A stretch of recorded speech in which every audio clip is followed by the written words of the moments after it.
The Quantum Drift. Chapter 1, Routine Maintenance. The crimson face of Mars dominated the viewport as Jacob Chen tightened the final coupling on the atmospheric recycler. Beads of sweat floated away from his forehead in the zero gravity of orbital station Kepler-7, each droplet catching the distant light of Sol like tiny amber gems. The year 3548 had brought humanity remarkable advances in space technology, but some things never changed. Machinery still broke down, and someone still had to fix it. Status report, Jake, came the voice of Commander Elena Vasquez through his comm unit. Her tone carried the easy authority of someone who'd spent 15 years managing orbital operations around the Red Planet. Recyclers back online, Jacob replied, wiping his hands on his magnetic tool belt. Should give us another 6 months before the next scheduled maintenance. Though I'd recommend replacing the primary filtration matrix sooner rather than later. The station hummed with quiet efficiency around him. Kepler-7 served as one of the primary maintenance and supply depots for the Mars Colonial Authority, supporting the 12 million people who now called the Red Planet home. From this vantage point, 300 kilometers above the Martian surface, Jacob could see the gleaming domes of New Geneva scattered across the Planitia like pearls on red velvet. Copy that. Report to the command deck when you're finished, Elena's voice crackled. We've got some interesting readings on the quantum sensors that Dr. Kim wants to discuss. Jacob pushed off from the bulkhead and floated through the maintenance corridor toward the central hub. The station's rotating sections provided artificial gravity for the living quarters and common areas, but the industrial sections remained in zero-G for easier cargo handling. After 23 years of working in space, first on Luna, then the asteroid belt, and now Mars orbit, he moved through the weightless environment with unconscious grace. The command deck occupied the station's central hub, a spherical chamber lined with holographic displays showing everything from local traffic patterns to deep space communications arrays. Dr. Sarah Kim, the station's xenobiologist and quantum physicist, looked up from her console as Jacob entered. Jacob, perfect timing, she said, her dark eyes bright with curiosity. We're picking up some unusual quantum fluctuations about 50,000 kilometers spinward. The readings don't match anything in our databases. Elena floated beside the main tactical display, her silver hair pulled back in the regulation style that had served her through 3 decades of colonial authority service. Show him the data, Sarah. The holographic display shifted to show a 3-dimensional map of local space. Mars hung like a rust-colored marble in the center, surrounded by the orbital tracks of various stations, cargo haulers, and civilian transports. About 50,000 kilometers away, a pulsing red icon marked the location of the anomaly. At first we thought it might be a malfunctioning drive core from one of the freight haulers, Dr. Kim explained, manipulating the display with practiced gestures. But the quantum signature is completely foreign. The energy patterns are unlike anything we've seen before. Jacob studied the readings, his engineering mind automatically analyzing the data streams. Energy output? That's the strange part, Sarah continued. It's not outputting energy in any conventional sense. It's more like, it's bending spacetime itself. Creating some kind of localized distortion. Chief Engineer Marcus Webb emerged from the navigation alcove, his weathered face creased with concern. At 62, Marcus had seen humanity's expansion from Earth to the outer colonies, and very little surprised him anymore. I've been monitoring our position relative to the anomaly, he said. We're drifting toward it. Drifting? Elena's voice sharpened. Define drifting. Our orbital mechanics should keep us in a stable position relative to Mars, Marcus explained, calling up a new display. But something is pulling us off course. It's subtle, we're talking about a few meters per minute, but it's consistent. Dr. Kim's fingers danced across her console, bringing up additional sensor readings. The gravitational distortion is increasing. Whatever this phenomenon is, it's growing stronger. The bridge fell silent except for the quiet hum of life support systems. Through the main viewport, Mars continued its ancient rotation, the polar ice caps gleaming white against the rust-colored surface. The Martian colonies had grown from desperate outposts to thriving cities over the past 2 centuries, but space remained vast and dangerous. Humanity had learned to respect the unknown. Recommendations? Elena asked, her command training taking over. We should move to a safe distance and notify colonial authority, Marcus suggested. Let the science ships handle it. The nearest research vessel is the Asimov, currently investigating the Deimos mining operation, Dr. Kim said, checking the traffic control database. They could be here in 18 hours. Jacob found himself studying the quantum readings more carefully. Something about the energy patterns nagged at him, a familiar resonance he couldn't quite place. Sarah, can you isolate the harmonic frequencies in this distortion? She worked quickly, her fingers flying over the holographic interface. A new display materialized, showing a complex waveform pattern. Jacob felt his breath catch in his throat. I've seen something like this before, he said slowly. During my training rotation at the Titan research facility. They were experimenting with controlled wormhole generation using quantum field manipulation. Elena turned sharply. Wormhole generation was discontinued after the Brisbane incident. Too unstable. Officially discontinued, Jacob corrected. But the theoretical research continued. What if this isn't natural? What if someone succeeded in creating a stable wormhole? Before anyone could respond, the station's proximity alarms began blaring. The main display flashed red as automated systems detected a massive gravitational distortion approaching their position. All hands, this is the commander, Elena announced over the station-wide comm. We have a spatial anomaly on approach. All personnel report to emergency stations immediately. Through the viewport, space itself seemed to ripple like water. A point of absolute darkness appeared about 10 kilometers away, surrounded by a halo of twisted starlight. The darkness grew larger, or perhaps closer, it was impossible to tell which. Gravitational shear is off the charts, Marcus reported, his voice tight with concentration. Hull stress is approaching critical levels. Can we break free? Elena demanded. Negative. Whatever this thing is, we're caught in its event horizon. The wormhole, for that's what it had to be, continued to expand. The twisted ring of light around its edge pulsed with colors that shouldn't exist, electromagnetic frequencies that human eyes weren't designed to perceive. The effect was both beautiful and terrifying. All hands, prepare for emergency translation, Elena commanded. Secure all loose objects and equipment. Initiate emergency beacon. Jacob strapped himself into the nearest acceleration couch, his mind racing. If this was indeed a wormhole, there was no telling where it might lead. The abandoned research from the Brisbane incident suggested that artificial wormholes could theoretically transport matter across vast distances, potentially even to other galaxies. The station shuddered as gravitational forces beyond human comprehension took hold. Through the viewport, Mars began to recede at an impossible rate, shrinking from a world to a dot to nothing in a matter of seconds. The familiar constellations of Sol system twisted and disappeared, replaced by an alien kaleidoscope of impossible geometries. Jacob closed his eyes and held on, hoping that wherever they were going, they would arrive in one piece. Chapter 2: Strange New Worlds. The journey through the wormhole lasted either a heartbeat or an eternity. Time had no meaning in that tunnel of twisted space-time. Jacob felt his consciousness scatter across multiple dimensions before snapping back together like a rubber band. When awareness returned, he found himself still strapped to the acceleration couch, his head pounding and his stomach rebelling against the fundamental wrongness of what they'd just experienced. Emergency lighting bathed the command deck in red shadows. The main display flickered with static before slowly resolving into a view of space that was completely, utterly foreign.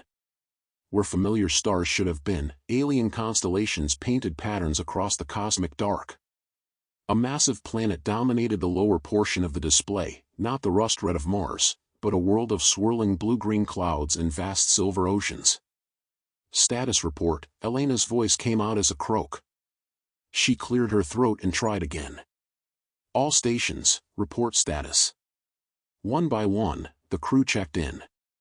Amazingly, they were all alive and apparently unharmed. The station had held together despite stresses that should have torn it apart. Jacob unbuckled himself and floated over to the engineering console, running quick diagnostics on all major systems. Hull integrity at 97%, he reported. We've got some minor fractures in the outer hull sections, but nothing critical. Life support is stable. Main power is functioning normally. Dr. Kim was already bent over her sensor array, her face pale but determined. Jacob, you were right. This was definitely an artificial wormhole. The quantum signature is consistent with theoretical models for controlled space-time manipulation. Where are we? Marcus asked, studying the navigation display with growing concern. I'm not getting any familiar reference points. No pulsars, no recognizable stellar formations. Elena joined him at the navigation station. Sarah, what do your sensors tell us about our location? We're in orbit around an unknown planet, Dr. Kim replied, her voice filled with a mixture of fear and excitement. The star is a G-type main sequence, similar to Sol but slightly older and more stable. The planet. She paused, double-checking her readings. The planet shows clear signs of life. The words hung in the air like a physical presence. In all of humanity's expansion across the solar system, they had found microbes on Europa, complex organic compounds in the clouds of Venus, and fossil evidence of ancient life on Mars. But never anything that could be called truly alien intelligence. Define signs of life, Elena said carefully. Sarah's fingers moved across her console, bringing up detailed sensor sweeps of the planet below. Extensive vegetation covering approximately 60% of the landmasses. Atmospheric composition includes elevated oxygen levels consistent with active photosynthesis. And... She hesitated. Geometric structures on the surface that appear artificial in origin. Jacob felt his heart rate increase. Artificial structures meant intelligence. Intelligence meant that humanity was no longer alone in the universe.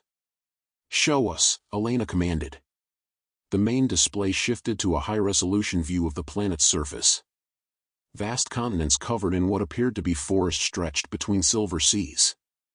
And scattered across those continents, clearly visible even from orbital altitude, were structures that couldn't possibly be natural, geometric patterns, crystalline formations that caught and reflected light in ways that suggested conscious design. My God, Marcus whispered. It's real. It's actually real. Elena stared at the display for a long moment, her command training warring with the magnitude of what they were seeing. Sarah, any signs of technology? Radio transmissions, energy signatures, anything that might indicate the level of civilization we're dealing with?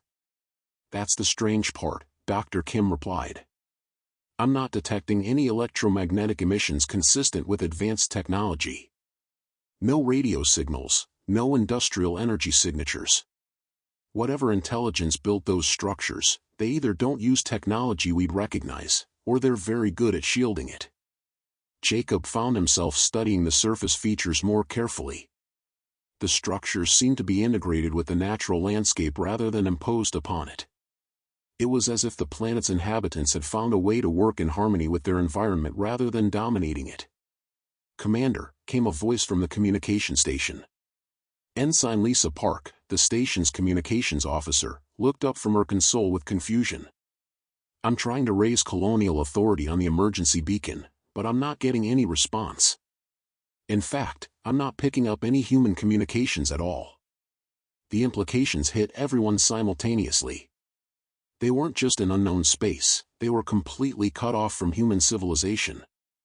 The wormhole had transported them so far that even the speed of light communications that bound the solar system together couldn't reach them here. How far? Elena asked quietly. Dr. Kim ran quick calculations, cross-referencing stellar positions with her database of known star formations. Based on the spectral analysis of visible stars, we're at least 60,000 light-years from Sol. Possibly much further. We could be in an entirely different galaxy. The silence that followed was profound. 60,000 light-years meant that even if they could somehow send a message home, it would take 60,000 years to arrive. And any rescue mission would take equally long to reach them. Options? Elena asked, falling back on her training. We could try to find the wormhole's exit point, Marcus suggested. If it's still active, we might be able to return through it. Negative, Dr. Kim said, checking her sensors. The wormhole collapsed immediately after our transit. Whatever mechanism created it, it was a one-way trip. Jacob felt a chill run down his spine. So we're stuck here. Not necessarily, Sarah said slowly. If the wormhole was artificially created, then someone has the technology to create another one. The question is whether that someone is friendly. Elena stared at the alien planet rotating slowly beneath them. We need more information. About the planet, about whoever built those structures, about whether they might have the technology to help us get home. Are you suggesting we go down there? Marcus asked. I'm suggesting we gather as much intelligence as possible before making any decisions, Elena replied. Sarah, how long can we maintain orbit safely? The planet's gravity well is stable, and our orbit is well outside any potential atmosphere, Dr. Kim reported. We could maintain this position indefinitely as long as our supplies hold out. Which brings us to our next problem, Jacob said grimly. We're a maintenance station, not a deep space exploration vessel. Our supplies are designed to last 6 months with a full crew. Food, water, oxygen, we're not equipped for an extended stay. Elena nodded. How long before we reach critical levels? Jacob ran quick calculations in his head. With rationing, maybe 8 months. 10 if we're very careful. So we can't just wait for rescue, Elena concluded. We need to either find a way home or find a way to survive here long term. The implications were clear. If they wanted to survive, they would have to make contact with whatever intelligence inhabited the planet below. And if they wanted to get home, they would need that intelligence to possess technology far beyond anything humanity had yet achieved. All right, Elena said, her voice taking on the decisive tone that had made her an effective commander for 15 years. We proceed carefully and methodically. Sarah, I want a complete sensor sweep of the planet. Atmosphere, surface conditions, any signs of technology or civilization. Marcus, inventory our supplies and equipment. Figure out what we'd need for a surface mission. Jacob, check our shuttle bay. Are the maintenance pods equipped for atmospheric flight? Jacob nodded. Pod 7 has been modified for atmospheric work. It can carry 4 people and basic equipment. Good. Lisa, keep monitoring for any communications, no matter how alien they might seem. Even if we can't understand them, we need to know if someone down there is aware of our presence. As the crew dispersed to their tasks, Jacob found himself drawn back to the viewport. The alien world turned slowly beneath them, its blue-green surface promising answers to questions humanity had been asking for millennia. But it also represented danger beyond imagination. They were utterly alone, farther from home than any human had ever been, dependent on the goodwill of aliens they knew nothing about. He thought of the wormhole that had brought them here, the impossible energies involved, the precision required to create a stable space-time tunnel. Whatever intelligence possessed that technology was far beyond humanity's current capabilities. The question was whether they would see humans as potential allies, interesting specimens, or simply irrelevant insects. Only one way to find out, Jacob thought, watching the alien sun paint strange shadows across the planet's surface. They would have to go down there and make contact. The thought both terrified and excited him. Chapter 3, First Contact. 3 days of intensive scanning had revealed both encouraging and troubling details about the planet below.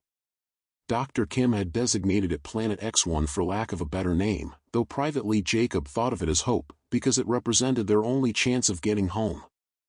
The atmosphere was breathable, with oxygen levels slightly higher than Earth normal. Gravity was approximately 0.8 standard, which would make movement easier rather than harder.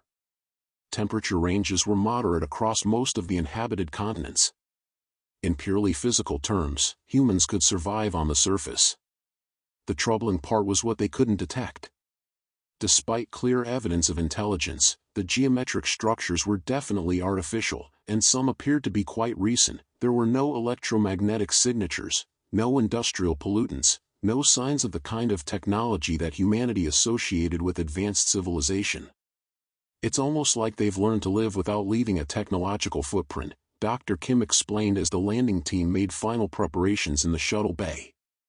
Either their technology is so advanced it's indistinguishable from natural phenomena, or they've deliberately chosen a different path of development.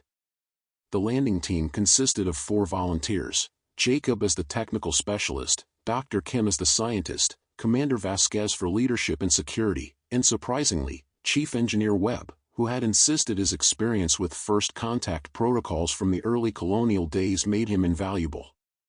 The Brisbane incident taught us a lot about approaching unknown phenomena, Marcus had argued. Someone on this team needs to understand what can go wrong when you're dealing with forces beyond your comprehension. The maintenance pod had been configured for extended surface operations, with additional life support, basic camping equipment, and a selection of tools that might prove useful for either repair work or peaceful contact with aliens. Jacob had also included a complete diagnostic kit for analyzing any technology they might encounter. Remember, Elena said as they ran through final systems checks, your primary mission is reconnaissance. Make contact if the opportunity arises, but don't take unnecessary risks. We need you back here alive with information.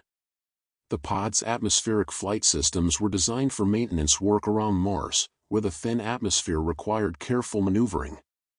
Planet X1's denser atmosphere would actually make flight easier, though Jacob had run multiple simulations to familiarize himself with the different conditions. All systems green, he reported. Flight path programmed for the nearest surface structure. ETA to landing zone is 47 minutes. Good luck, Elena said simply. There wasn't much else to say.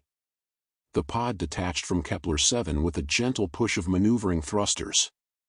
As they descended toward the planet's atmosphere, Jacob felt a familiar mixture of nervousness and anticipation.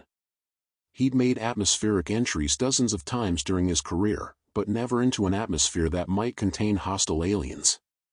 The entry burn went smoothly, with the pod's heat shielding performing exactly as designed. As they broke through the cloud layer, the alien landscape spread out beneath them in breathtaking detail. What had appeared as simple forest from orbit revealed itself as something far more complex. My God, Dr. Kim breathed, pressing her face to the viewport. Jacob, are you seeing this? The trees, if they could be called trees, were unlike anything in Earth's biosphere. They rose in spiraling helixes toward the sky, their translucent bark allowing internal structures to be seen like the veins in a leaf. Some reached hundreds of meters into the air, their canopies spreading out in mathematical patterns that suggested conscious design rather than random growth. And woven throughout the forest were the structures they had seen from orbit. Not built on the landscape, but grown from it, crystalline formations that seemed to emerge naturally from the ground, yet followed geometric patterns that could only be artificial. Landing zone in sight, Jacob announced, bringing the pod down toward a clear area near the largest structure in their target region. As they approached, details became visible that hadn't shown up on the orbital scans. The central structure was a spire of what appeared to be living crystal, rising nearly a kilometer into the air. Its surface pulsed with slow patterns of bioluminescence, and Jacob could see smaller structures arranged around its base in concentric circles. The arrangement reminded him of a city, but unlike any city humans had ever built. No signs of movement, Marcus reported, studying the tactical display. No heat signatures that suggest large-scale habitation. But something's producing those light patterns, Elena observed. That's definitely not a natural phenomenon. The pod touched down with barely a whisper, its landing thrusters kicking up clouds of what appeared to be silver dust. Jacob ran through the post-landing checklist with practiced efficiency while the others studied their surroundings through the pod's viewports. Atmosphere checks out, Dr. Kim reported, analyzing readings from the external sensors. Breathable, non-toxic, no signs of dangerous microorganisms in the immediate area. Still, Elena said, we maintain environmental suits until we're absolutely certain. No unnecessary risks. They exited the pod in full environmental gear, though Jacob had to admit the suits felt clumsy in the lower gravity. The silver dust proved to be some kind of crystalline sand that crunched pleasantly under their boots. The air smelled of ozone and something floral that their instruments couldn't identify.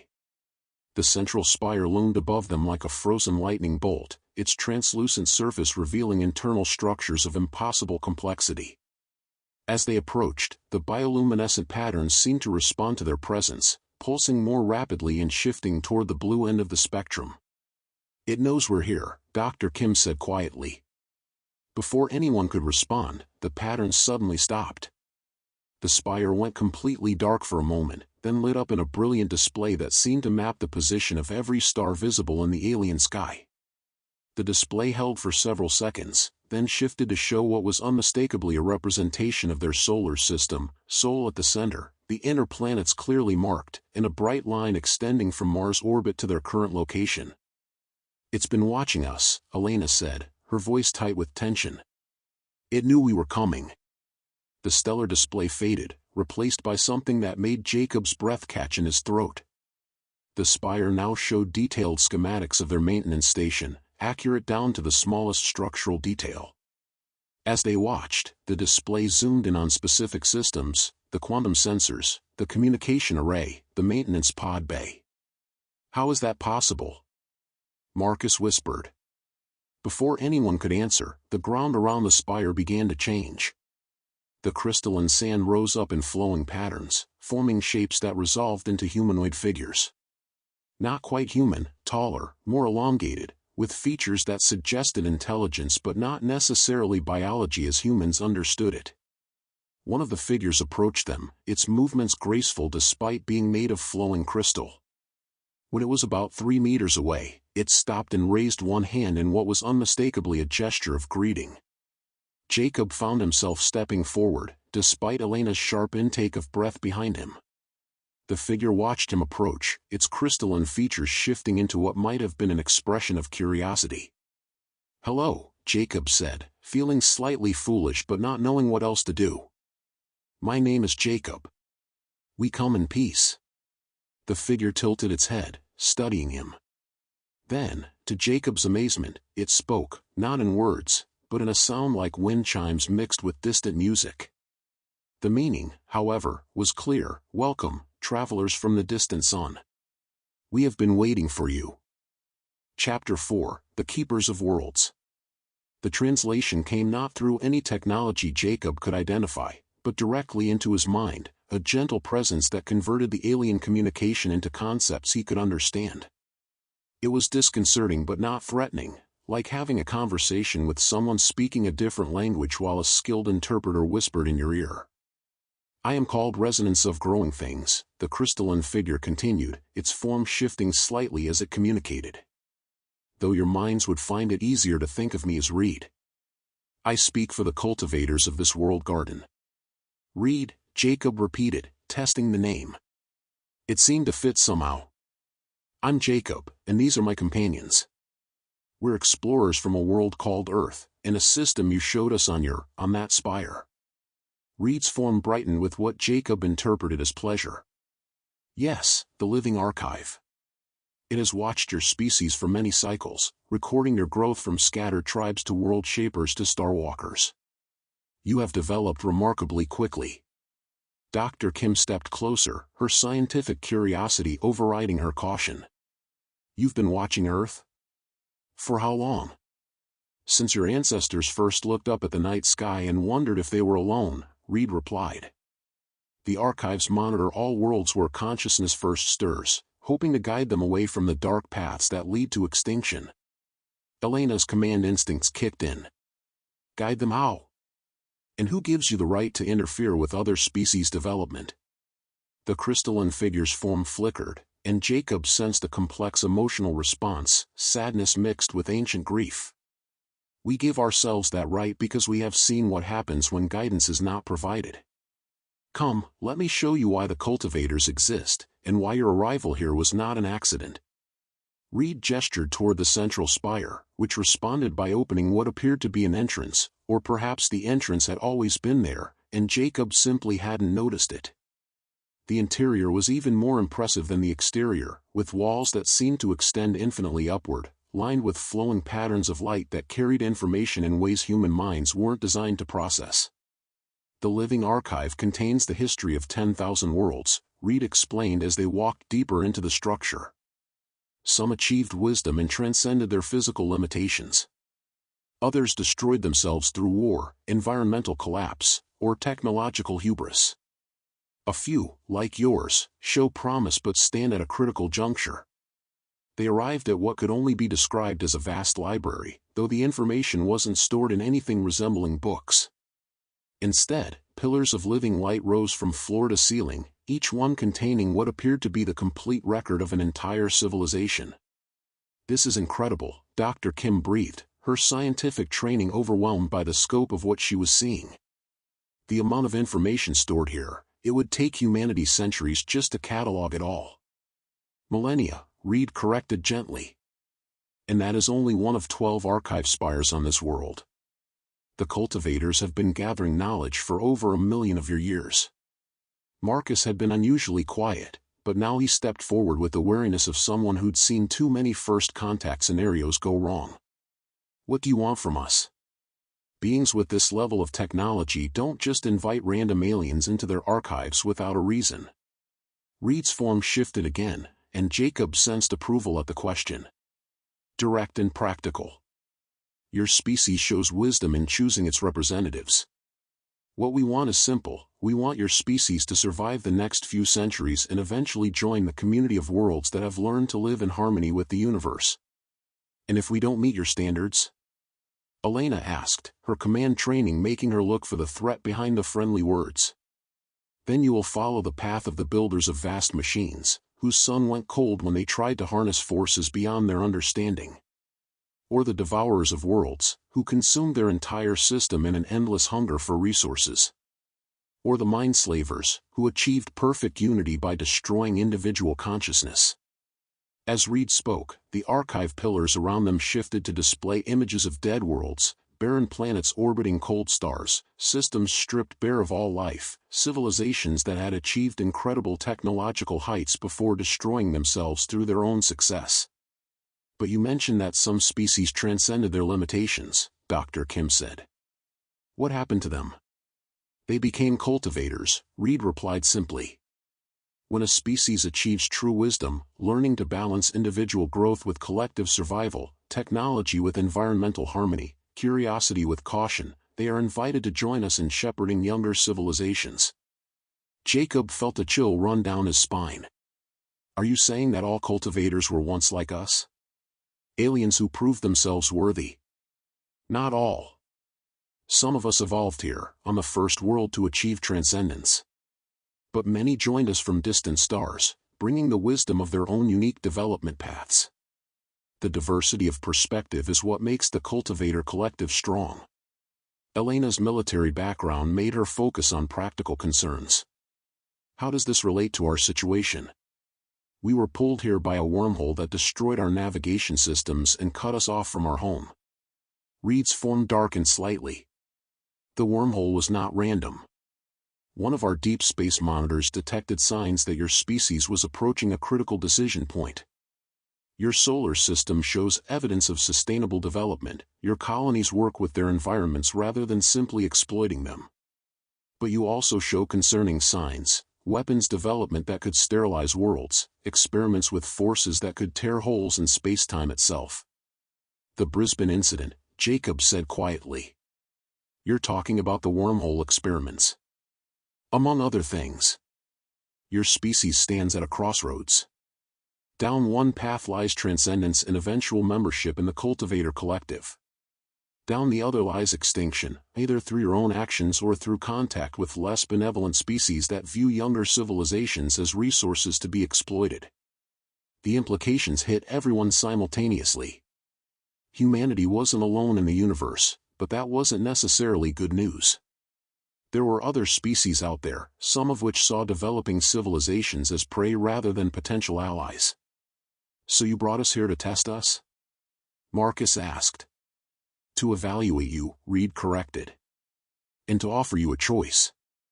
We can return you to your home system, where your species will continue its natural development and face whatever challenges arise. Or we can provide you with knowledge and technology that will help ensure your survival, but which comes with the responsibility to use it wisely. Dr. Kim was studying the archive pillars with intense fascination. What kind of knowledge are we talking about? Sustainable energy that doesn't destabilize planetary ecosystems. Medical techniques that extend life without destroying the balance between generations. Transportation methods that don't require tearing holes in space-time. And eventually, when your species is ready, the location of other worlds where you can establish new colonies without displacing existing life. It was everything humanity had been working toward for centuries, offered freely by beings who had already achieved it. But Jacob's engineering background made him look for the catch. "What's the price?" he asked. "Wisdom," Reed replied simply. "The knowledge we offer can be misused as easily as it can be beneficial. We would need assurance that your species has learned to balance power with responsibility." "How do we provide that assurance?" Elena asked. "By demonstrating it. We have prepared a test, not of your technological capabilities, but of your moral development. Complete it successfully, and we will provide the means for you to return home along with the knowledge your species needs to avoid the dark paths that have claimed so many others." Jacob felt a mixture of hope and apprehension. After 3 days of being stranded in an alien system with no apparent way home, they were being offered exactly what they needed. But he'd learned not to trust solutions that seemed too good to be true. "What kind of test?" he asked. Reed's form brightened, and the archive pillars around them began to glow more intensely. "Follow me, and you will see. But know this, the test cannot be attempted by individuals. It requires the cooperation of your entire crew, and the choices you make will determine not only your own fate, but the future path of your species." As they followed Reed deeper into the living archive, Jacob couldn't shake the feeling that they were about to face something that would change them all forever. The crystalline being had spoken of tests and choices, but Jacob suspected that the real test had already begun the moment they'd stepped foot on this alien world. The question was whether humanity would pass. Chapter 5, The Test of Worlds. The deeper chambers of the living archive defied human understanding of architecture. Walls curved in directions that shouldn't exist, and spaces seemed larger on the inside than the outside, not through any trick of perspective, but through what Jacob could only describe as a fundamental alteration of spatial relationships. Reed led them to a circular chamber where the walls themselves were alive with flowing data streams. In the center stood a structure that resembled a cross between a telescope and a tree, its crystalline branches extending toward points of light that floated in the air like captive stars. "This is the probability engine," Reed explained, its crystalline form now glowing with a soft blue radiance. "It allows us to examine potential futures and their consequences. Your test will involve navigating a series of scenarios that your species will likely face in the coming centuries." Dr. Kim approached the device with scientific fascination. "Is this some kind of quantum computer?" "The processing power required to model complex future scenarios would be beyond your current mathematics," Reed agreed. "But not beyond your eventual understanding. The engine doesn't predict the future, it shows the branching paths of possibility based on choices made in the present." Elena stepped forward, her command instincts taking over. "Before we agree to anything, I need to know the parameters. What exactly are we being asked to do?" "You will experience 3 scenarios," Reed replied. "Each represents a critical decision point that your species will face. Your choices in these scenarios will demonstrate whether humanity possesses the wisdom to handle the knowledge we can provide." "And if we fail?" Marcus asked grimly. "Then you return to your home system with our blessing and our hope that your species will find wisdom through its own experiences. But without our guidance, the probability of human extinction within the next 5 centuries rises to approximately 67%. The weight of that statement settled over the group like a physical presence. They weren't just deciding their own fates, they were potentially determining the future of human civilization. "How do these scenarios work?" Jacob asked, studying the impossible device more closely. "You will experience them as if they were real, but they are simulations based on our analysis of probable future events. The choices you make within the scenarios will reveal the underlying values and decision-making processes that your species would likely follow. Reed gestured toward the floating points of light, and they began to descend, forming a circle around the landing team. As they drew closer, Jacob could see that each point contained swirling images, glimpses of possible futures, both wonderful and terrible. "Are you prepared to begin?" Reed asked. Elena looked at her team members, seeing her own mixture of fear and determination reflected in their faces. "If we do this, we do it together. No one gets left behind, no matter what these scenarios throw at us." "That is as it should be," Reed agreed. "Unity of purpose is often more valuable than individual brilliance." The points of light suddenly blazed brighter, and Jacob felt reality shift around him like a kaleidoscope turning. When his vision cleared, he found himself standing on the observation deck of a massive space station, looking out at a familiar blue-green world. Earth. But not the Earth they had left behind. This Earth showed signs of advanced terraforming technology. The deserts were green, the polar ice caps had been engineered to reflect more sunlight, and orbital installations surrounded the planet like a ring of jewels.